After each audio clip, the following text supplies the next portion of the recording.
Hello and welcome to AM Guide Assam. যিবোৰ student এবাৰ অসমত LLB নাইবা BLLB এডমিশ্যন ল'বা তোমালোকৰ কাৰণে কোনখন ল কলেজ বেষ্ট হ'ব আৰু ক'ত আটাইতকৈ বেছি মানে কম্পিটিশ্যন থাকে আৰু কোনখন ল কলেজৰ কাৰণে কেনেকৈ প্ৰিপাৰেশ্যন তোমালোকে কৰিবা আজি এইটো ভিডিঅ'ত মই ফুল ডিছকাছ কৰি যাম so' first of all I have already made videos on best law colleges in Assam তোমালোকে চাব পৰা মোৰ চেনেলত সোমাই গৈ এতিয়া মই ডিছকাছ কৰিম কোনখন ল কলেজত কম্পিটিশ্যন লেভেলটো বেছি হয় চ' বিগিনিং উইথ গভৰ্ণমেণ্ট ল কলেজেছ অল অভাৰ মই ডিছকাছ কৰিম first law college Guwahati university ইয়াতে আটাইতকৈ বেছি টাফ হয় এক্সামটো আৰু ইয়াতে কম্পিটিশ্যন লেভেলটো বেছি হয় ইয়াতে BLLB কোৰ্চৰ কাৰণে যদি চাওঁ আমি টোটেল সিট আছে 60 তাৰা জেনাৰেলৰ 22 সিট আছে আৰু ইয়াতে জেনাৰেল ক্যান্ডিডেটৰ এসপেক্ট ৰেশিও 1:30 হয় মানে আউট অফ 30 স্টুডেন্টস মাত্ৰ এজনে ইয়াতে এন্ট্ৰেন্সটো ক্ৰ্যাক কৰিব পাৰে আৰু LLB 3 ইয়াৰ্ছৰ যদি চাওঁ আমি ইয়াতে টোটেল সিট আছে 120 মই গুৱাহাটী ইউনিভাৰ্চিটিৰ কথা কৈ আছো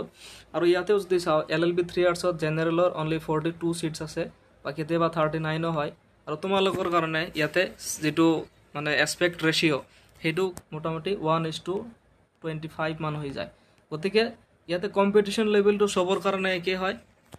বহুত হাই কম্পিটিশন হয় 25 জনৰ ভিতৰত এজনেহে ইয়াতে এডমিশনটো পায় গতিকে ইমান কম্পিটিশনৰ পিছতো কিছুমানে যে এডমিশন ইয়াতে পায় তেওঁলোকে কেনেকৈ পঢ়ে আৰু তাৰ ষ্ট্ৰেটেজিটো কি হয় সেই সম্বন্ধে তোমালোকে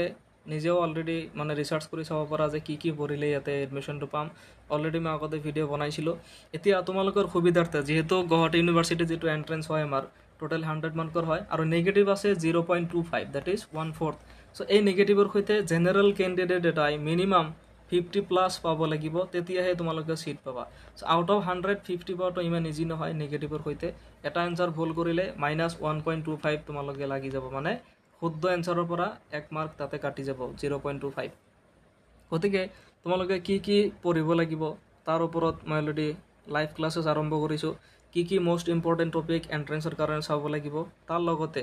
প্ৰিভিয়াস ইয়াৰত কি টাইপৰ মানে কোৱেশ্চন আহিছিল কোন কেটা টপিকৰ ওপৰত বেছিকৈ গুৰুত্ব দিয়া গৈছিল লাষ্ট ইয়াৰ আৰু এবাৰৰ কাৰণে ইম্পৰ্টেন্ট টপিক কি হয় কোনটো টপিকৰ পৰা কেনেকৈ আনসাৰ লিখিবা আৰু কেনেকৈ পঢ়িলে অতি সহজে তোমালোকে এন্ট্ৰেন্সটো ক্ৰ্যাক কৰিব পাৰিবা কি নোটস মেটেৰিয়েলছ লাগে এই গোটেইখিনিৰ ওপৰত মই মানে এনালাইসিস কৰি তোমালোকৰ কাৰণে স্পেশাল ক্লাস আৰম্ভ কৰিছো তোমালোকে যদি ক্লাসটো জয়েন কৰি লোৱা তোমালোকৰ সুবিধা হ'ব এন্ট্ৰেন্স ক্ৰ্যাক কৰাত ইজিলি যিকোনো ল কলেজৰ এন্ট্ৰেন্স তোমালোকে ক্ৰ্যাক কৰিব পাৰিবা আৰু এই ক্লাসটো মই গুগল মিটত লৈ আছো তোমালোকৰ ডেইলি ক্লাसेस হ'ব লাইভ ক্লাস পাবা গুগল মিটত আৰু হোমৱৰ্ক থাকিব ৰেগুলাৰ সপ্তাহিক এটাকে মক টেষ্ট তোমালোকৰ লোৱা হ'ব উইকলি মক টেষ্ট আৰু ডেইলি নোটস মেটেৰিয়েলছ যিমান যি লাগে PDF লিংকস মই গোটেইখিনি তোমালোকক দি দিম ইয়াৰ এটা ফিস আছে 3000 रुपीस ফিস হয় তোমালোকে এই ফিসটো ওয়ান টাইম ফিস এবাৰ দিলে একেবাৰে এডমিশন হোৱালৈকে ফুল গাইডেন্স মোৰ ফালৰ পৰা পাবা গতিকে যিবোৰ ক্যান্ডিডেট LLB নাইবা BLLB এডমিশন লবা যদি ক্লাসটো কৰা মোক কন্টাক্ট কৰি লবা মোৰ কন্টাক্ট নাম্বাৰ মই এইটো ভিডিঅ'ৰ ডেসক্ৰিপচনত দি দিছো so first of all Guwahati university গল তাৰ পিছত বিআৰএম ল কলেজ বহুতে প্ৰিফাৰেন্সটো দিয়ে বিআৰএমতো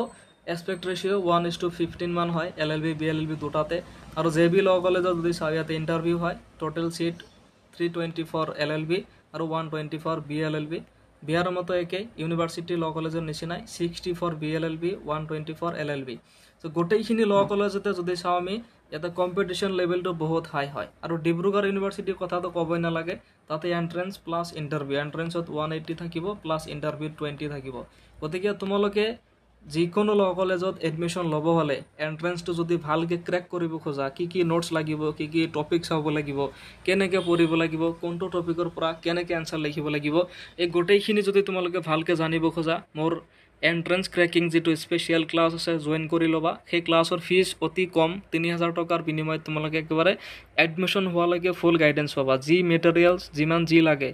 একেবাৰে মই A to Z তোমালোকক দি দিম লাইভ ক্লাसेस পাবা গতিকে যিবোৰ ক্যান্ডিডেটে ক্লাসটো জয়েন কৰিবা মোক কন্টাক্ট কৰি লবা মোৰ হোৱাটসঅ্যাপ নম্বৰ ইয়াতে দিয়া আছে আৰু অন্যান্য ক্যান্ডিডেটৰ যদি কিবা ডাউট থাকে কমেন্ট সেকশনত জনাবা মই ৰিপ্লাই দিম সো আজি এইটো ভিডিঅ' মই ইমানতে সামৰিছো thank you so much for watching the video' have a great day